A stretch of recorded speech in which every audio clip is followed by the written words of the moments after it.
Hi guys, welcome back to another video. എല്ലാവരും സുഖമായിട്ടിരിക്കുന്നു എന്ന് വിചാരിക്കുന്നു. അപ്പം ഞാൻ ഇതുവരെ ഒരു OnePlus ഫോൺ യൂസ് ചെയ്ത് നോക്കിയിട്ടില്ല. എപ്പോഴും ആൾക്കാരുടെ കയ്യിൽ ഇരിക്കുന്നത് കണ്ടിട്ടുണ്ട്, ഹൈപ്പ് കേട്ടിട്ടുണ്ട്. പിന്നെ ഉപയോഗിക്കാൻ ആഗ്രഹം വന്നപ്പോഴത്തേക്കും നേരെ OnePlusന്റെ ഡൗൺഫോൾ ആയി. പിന്നെ ഈ ഇടയ്ക്കാണ് OnePlus തിരിച്ചു വന്നു OnePlus 13 എന്ന് കേട്ടത്.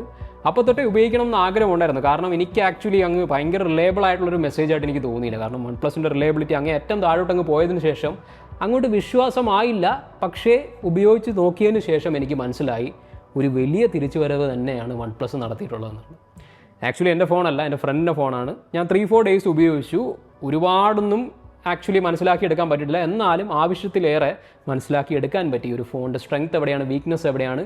ഈവൻ നമ്മളെക്കൊണ്ടൊരു ചോദ്യം ചോദിപ്പിക്കും ഈ ഒരു ഫോൺ ഉപയോഗിക്കുമ്പോൾ. കാരണം എന്തുകൊണ്ട് നമ്മൾ 1,20,000 1,30,000 ആ ഒരു പ്രൈസിൽ ഒരു ഫോൺ എടുക്കണം? അതിനേക്കാളും അല്ലെങ്കിൽ അതിൻ്റെ പകുതി വിലയ്ക്ക് ഈ ഒരു ഫോണിന് ആ ഒരു ഫോണിലുള്ള ഫീച്ചേഴ്സ് എല്ലാം തരാൻ പറ്റുമെങ്കിൽ എന്നുള്ള ചോദ്യം നമ്മൾ ചോദിച്ചു പോകും. അങ്ങനെയാണ് എനിക്ക് തോന്നിയത്. എനിവേയ്സ്, നമുക്ക് ഈ ഒരു ഫോൺ എവിടെയൊക്കെയാണ് ആ ഒരു ചോദ്യം വീണ്ടും ഉയർത്തി കാണിക്കുന്നത് എന്നുള്ളത് നമുക്ക് ഓരോന്നായിട്ട് നോക്കാം. അപ്പോൾ ആദ്യമേ നമ്മൾ ഏത് ഫോൺ എടുക്കുമ്പോഴും ശ്രദ്ധിക്കുന്നതാണ് അതിൻ്റെ ഡിസ്പ്ലേ ക്വാളിറ്റി. അത് അടിപൊളിയായിട്ട് തന്നെ OnePlus ചെയ്തിട്ടുണ്ട്. അതിൻ്റെ കാര്യത്തിൽ ഒരു സംശയവും വേണ്ട. അതിപ്പോൾ സ്പെക്കിൻ്റെ കാര്യത്തിലാവട്ടെ ഫുള്ളി ലോഡഡ് വിത്ത് സ്പെക്സ് ആണ്. പിന്നെ എക്സ്പീരിയൻസ് ആണെങ്കിലും അതിനൊപ്പം തന്നെ തരുന്നുണ്ട്. One of the best displays available എന്ന് നമുക്ക് പറയാൻ പറ്റും. ഇപ്പോൾ കറണ്ട് മാർക്കറ്റിൽ അത്രയ്ക്ക് അടിപൊളി ഡിസ്പ്ലേ ആണ്. അതിപ്പോൾ പല വെബ്സൈറ്റ്സ് റേറ്റ് ചെയ്യുന്നതാണെങ്കിലും one of the best displays ആയിട്ടാണ് റേറ്റ് ചെയ്യുന്നത്. അല്ലാതെ നമുക്ക് എക്സ്പീരിയൻസ് വൈസ് ഞാൻ നേരത്തെ പറഞ്ഞ പോലെ നോക്കുമ്പോഴാണെങ്കിലും one of the top displays തന്നെയാണ്. പിന്നെ അതുമല്ല ടൺ ഓഫ് ഫീച്ചേഴ്സ് ഉണ്ട് ഇതിനകത്ത്. അതായത് ഗ്ലോ മോഡ് ഉണ്ട്, മീൻസ് നമുക്ക് ഗ്ലൗസ് ഇട്ട് യൂസ് ചെയ്യാൻ പറ്റും. അക്വാ ടച്ച് 2.0, അതായത് കുറച്ച് വെള്ളം ഉണ്ടെങ്കിലും നമുക്ക് ആ സ്ക്രീനിൻ്റെ സെൻസിറ്റിവിറ്റി, അതായത് ടച്ച് സെൻസിറ്റിവിറ്റി അതേപോലെ മെയിൻറ്റെയിൻ ചെയ്ത് യൂസ് ചെയ്യാൻ പറ്റും. അങ്ങനെ പല എക്സ്ട്രാ ഫീച്ചേഴ്സ് ഉണ്ട്. ബെസൽസ് ആണെങ്കിലും വളരെ തിന്നാണ്. പിന്നെ ഓരോ എഡ്ജസിലാണെങ്കിലും കേവ് ഉണ്ട്. ചെറിയൊരു കേവാണ്, നമുക്കത് ഭയങ്കര പൊട്രൂഡിങ് ആയിട്ടുള്ള കേവ് ഒന്നുമല്ല, എന്നാലും ഒരു കുഞ്ഞ് സ്ലൈറ്റ് ആയിട്ടുള്ള കേവ് ഉണ്ട്. ആ ഒരു എസ്തെറ്റിക് വാല്യൂ മെയിൻറ്റെയിൻ ചെയ്യാൻ, ഡിസ്പ്ലേയുടെ കംപ്ലീറ്റ്ലി ഫ്ലാറ്റ് ആക്കേണ്ട ഒരു യൂണീക്നെസ് മെയിൻറ്റെയിൻ ചെയ്യാൻ വേണ്ടി ആ കേവ്സ് ആണെങ്കിലും അതിനകത്ത് കൊടുത്തിട്ടുണ്ട്. സ്പെസിഫിക്കേഷൻസിൻ്റെ കാര്യം പറഞ്ഞപ്പോഴാണ് 4500 നിറ്റ്സ് ആണ് ഇതിൻ്റെ പീക്ക് ബ്രൈറ്റ്നസ് പറയുന്നത്. അപ്പോൾ 4500 നിറ്റ്സിൻ്റെ അത്ര ഒരു വലിയ മാറ്റം OnePlus 12 ഇതേ ബ്രൈറ്റ്നസ് സ്പെസിഫിക്കേഷൻസ് ആയിരുന്നു. 4500 നിറ്റ്സ് ഉണ്ടായിരുന്നു. ഇതിൽ വന്നപ്പോഴും അതേപോലെ തന്നെയാണ് മെയിൻറ്റെയിൻ ചെയ്യുന്നത്. അപ്പോൾ അതുകൊണ്ട് 4500 എന്ന് പറയുന്ന ആ ഒരു നമ്പർ കേൾക്കുമ്പോൾ നമ്മൾ വിചാരിക്കും ഓഹ് ഇത് ഭയങ്കരമാണ്. അങ്ങനെയൊന്നുമല്ല, നമുക്ക് കുറച്ചുകൂടെ നന്നായിട്ട് കാണാം, വിസിബിളായിട്ട് കാണാം. സൂര്യനിൽ നോക്കുമ്പോഴത്തേക്കും ഫോൺ വിസിബിളാണ്. അതിനപ്പുറം നമുക്കൊരു ഭയങ്കര വലിയ ബൂസ്റ്റാണോ, നമുക്ക് ഭയങ്കര ക്രിസ്റ്റൽ ക്ലിയർ ആണോ എന്നൊക്കെ ചോദിച്ചു കഴിഞ്ഞാൽ എനിക്ക് അങ്ങനെയൊന്നും തോന്നിയില്ല. പക്ഷേ സ്റ്റിൽ നല്ല വിസിബിളാണ്. ഒരു ഇഷ്യൂ നിങ്ങൾക്ക് ഡേ ലൈറ്റിൽ ഉണ്ടാവാൻ പോകുന്നില്ല. അപ്പോൾ ആകെ നമുക്ക് ഇതിനകത്ത് മിസ് ചെയ്യുന്നൊരു കാര്യമായിട്ട് കാണാൻ പറ്റുന്നത് ആൻറ്റി റിഫ്ലക്റ്റീവ് പാനലാണ്. ഇപ്പോൾ സാംസങ് S25 അൾട്രയിലൊക്കെ ഇതുണ്ട്. പക്ഷെ ഒരു വലിയ ഇഷ്യൂ എന്നല്ല, കാരണം നല്ല ബ്രൈറ്റ്നസ് ഉള്ളത് കൊണ്ട് ഇപ്പം റിഫ്ലക്ഷൻ ഉണ്ടെങ്കിലും നമുക്ക് സ്ക്രീനൊക്കെ കാണാൻ പറ്റും. എന്നാലും അത് മിസ്സിംഗ് ആണെന്ന് പറഞ്ഞതേ ഉള്ളൂ. ഇതാണ് ഡിസ്പ്ലേ പറ്റി എനിക്ക് പറയാനുള്ളത്. ഇനി അടുത്തത് ബാറ്ററി ലൈഫാണ്. ഇപ്പോൾ ഈ ഒരു ഫോൺ അത്യാവശ്യം സ്ലിമ്മാണ്. അപ്പോൾ നമ്മൾ വിചാരിക്കും 4500 5000 mAh അതിനപ്പുറം കപ്പാസിറ്റി വരില്ല എന്ന് വിചാരിക്കും. പക്ഷേ അത് വെറും തെറ്റിദ്ധാരണയാണ്. കാരണം 6000 mAhൻ്റെ ഒരു വലിയ കൂറ്റൻ ബാറ്ററിയാണ് ഈ ഒരു ഫോണിനകത്ത് വെച്ചേക്കുന്നത്. അതെന്തുകൊണ്ടാണെന്നുള്ളതിൻ്റെ ഉത്തരമാണ് സിലിക്കൺ കാർബൺ ബാറ്ററീസ്. ഇപ്പോൾ ഒരു പുതിയ റെവലേഷനാണ് ബാറ്ററിയുടെ കാര്യത്തിൽ, ബാറ്ററി മാനുഫാക്ചറിങ്ങിൻ്റെ കാര്യത്തിൽ ഒരു ഇന്നോവേഷൻ നമുക്ക് വേണമെങ്കിൽ പറയാൻ പറ്റും. ഇനി അങ്ങോട്ടുള്ള മിക്ക ഫോൺസിലും ഈ ഒരു ബാറ്ററി ആയിരിക്കും വരുന്നത്. കാരണം അധികം ഫോണിന് തിക്നെസ് വരാതെ തന്നെ കൂടുതൽ mAh ഈ ഒരു ബാറ്ററി കാരണം ഇൻകോപ്പറേറ്റ് ചെയ്യാൻ പറ്റും ഫോൺസിനകത്ത്.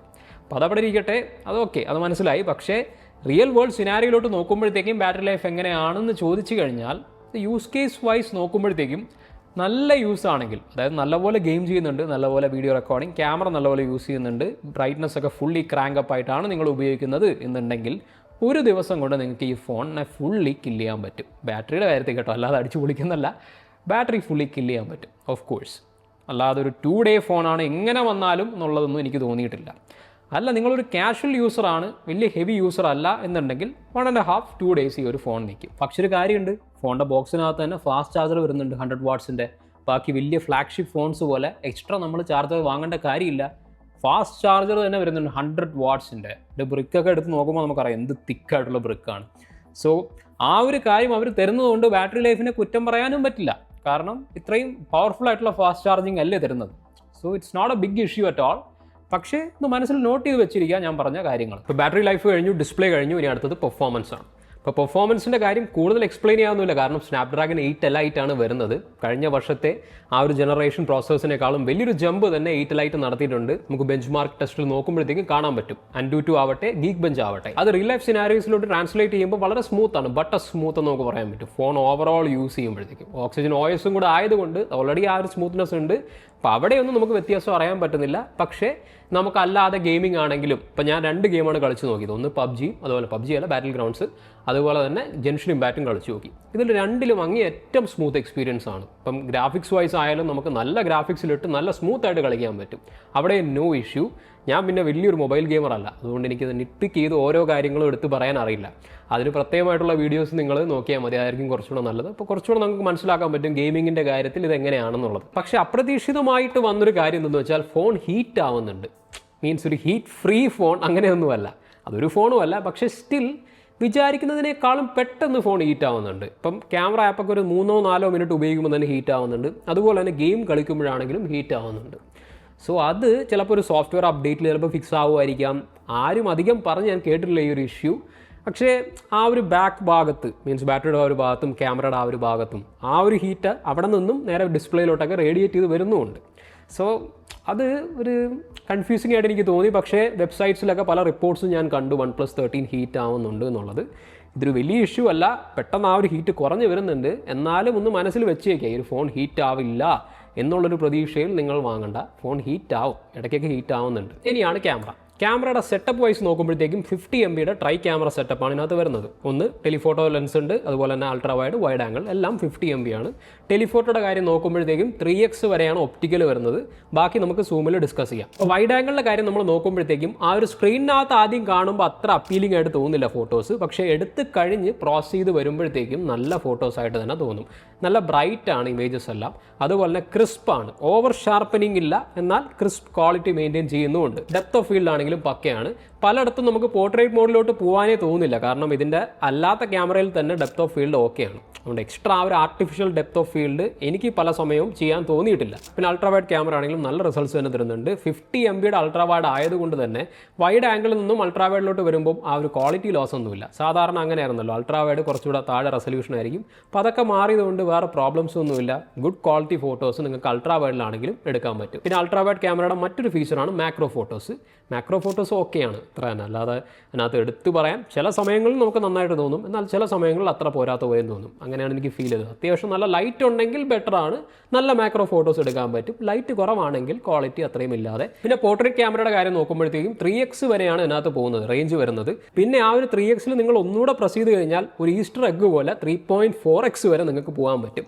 അത് സാധാരണ ഒരാൾക്ക് ചിലപ്പോൾ മനസ്സിലാവില്ല, അറിയാതെ ഇതിങ്ങനെ പറ്റുമോ എന്നൊക്കെ അറിയുന്നൊരു ഫീച്ചറായിട്ടാണ് എനിക്ക് തോന്നിയത്. പിന്നെ റിസൾട്ട്സ് വൈസ് നോക്കുമ്പോഴത്തേക്കും പോർട്രേറ്റ് ഫോട്ടോസ് മിക്കടങ്ങളിലും അടിപൊളി തന്നെയാണ്. എഡ്ജ് ഡിറ്റക്ഷനൊക്കെ പ്രോപ്പർലി തന്നെ വരുന്നുണ്ട്. ഹെയർ ആണെങ്കിലും കറക്റ്റ് ഡിറ്റക്ട് ചെയ്യുന്നുണ്ട്. പക്ഷേ റാൻഡം ഒബ്ജക്ട്സിലോട്ട് പോകുമ്പോഴത്തേക്കും പലപ്പോഴും ആ ഒരു ഡിറ്റക്ഷൻ പ്രോപ്പർ ആവാറില്ല. ഇപ്പോൾ ക്യാമറയൊക്കെ കണ്ടില്ലേ, കറക്റ്റ് ആ ഒരു എഡ്ജ് ഡിറ്റക്ഷൻ വരുന്ന പോലെ നമുക്ക് തോന്നാറില്ല.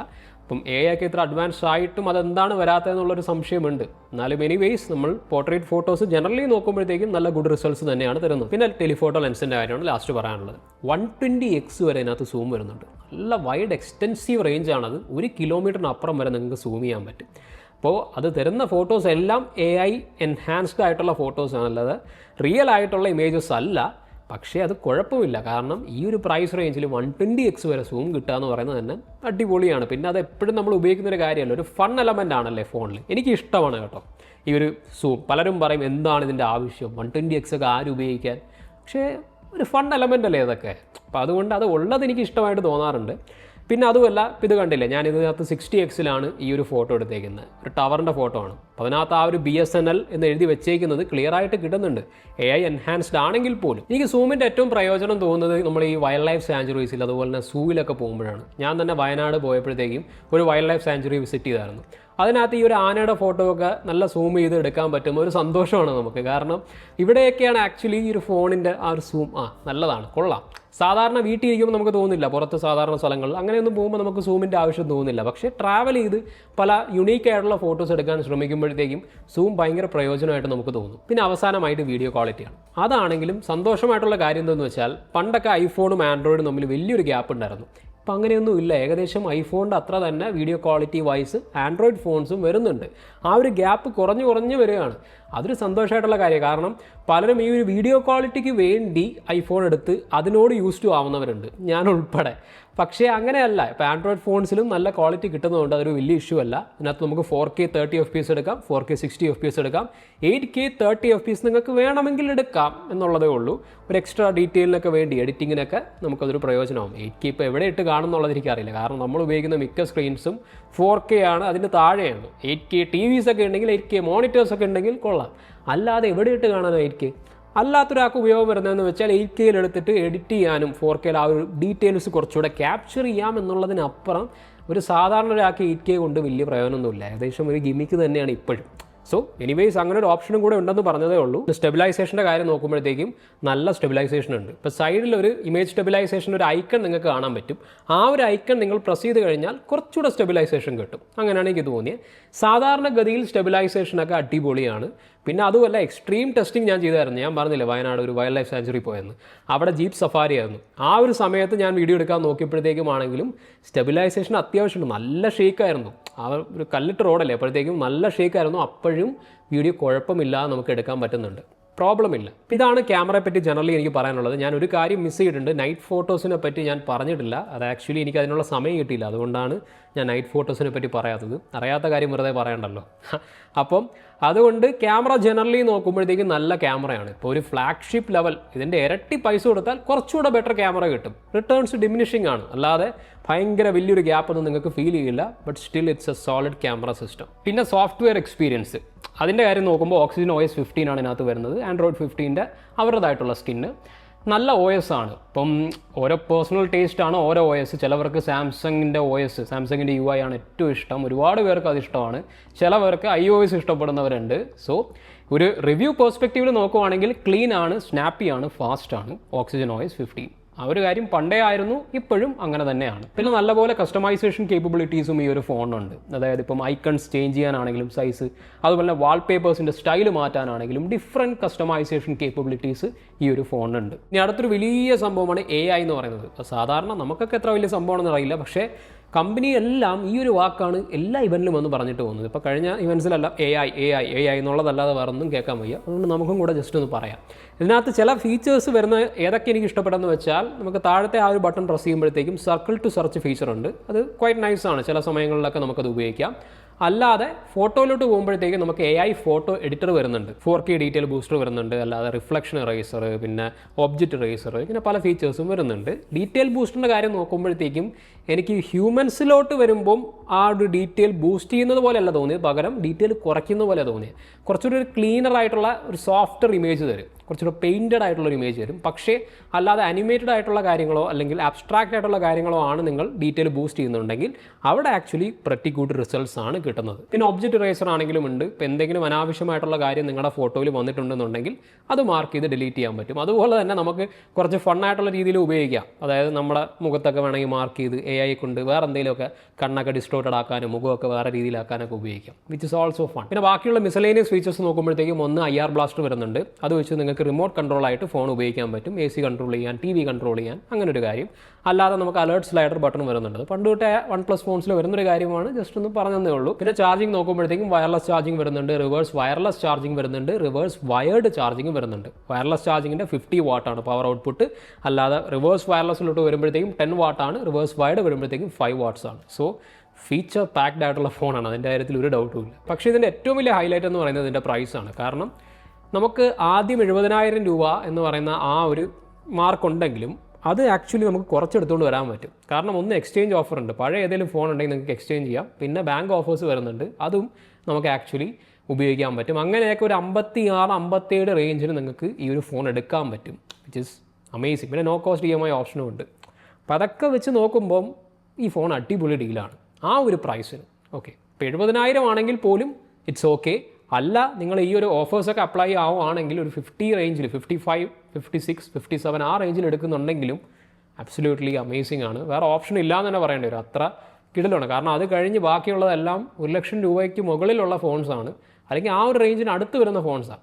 അത് വെച്ച് തീർച്ചയായിട്ടും ഈ ഒരു ഫോൺ സൂപ്പർബ് ഡീലാണ്. സോ അതാണ് എൻ്റെ OnePlus 13ൻ്റെ ഇനീഷ്യൽ ഇംപ്രഷൻസ്. എല്ലാവർക്കും വീഡിയോ ഇഷ്ടപ്പെട്ടെന്ന് വിചാരിക്കുന്നു. കുറേ നാൾ കഴിഞ്ഞാണ് ഒരു ഫോൺ റിവ്യൂ ചെയ്യുന്നത്. എനിക്ക് തോന്നുന്നു ഏകദേശം 2-3 വർഷം കഴിഞ്ഞിട്ടാണ്, അപ്പോൾ വലിയൊരു ഗ്യാപ്പ് കഴിഞ്ഞിട്ടാണ് ഫോൺ റിവ്യൂ ചെയ്യുന്നത്. അപ്പോൾ അതിൻ്റേതായിട്ടുള്ള ചില പ്രശ്നങ്ങൾ നിങ്ങൾക്ക് തോന്നിക്കാണാം. എനിവേയ്സ് താഴെ നിങ്ങളുടെ സജഷൻസ് ആണെങ്കിലും അറിയിക്കുക. നമുക്ക് അടുത്ത വീഡിയോയിൽ കാണാം. അതുവരെ stay tuned to the channel and good bye.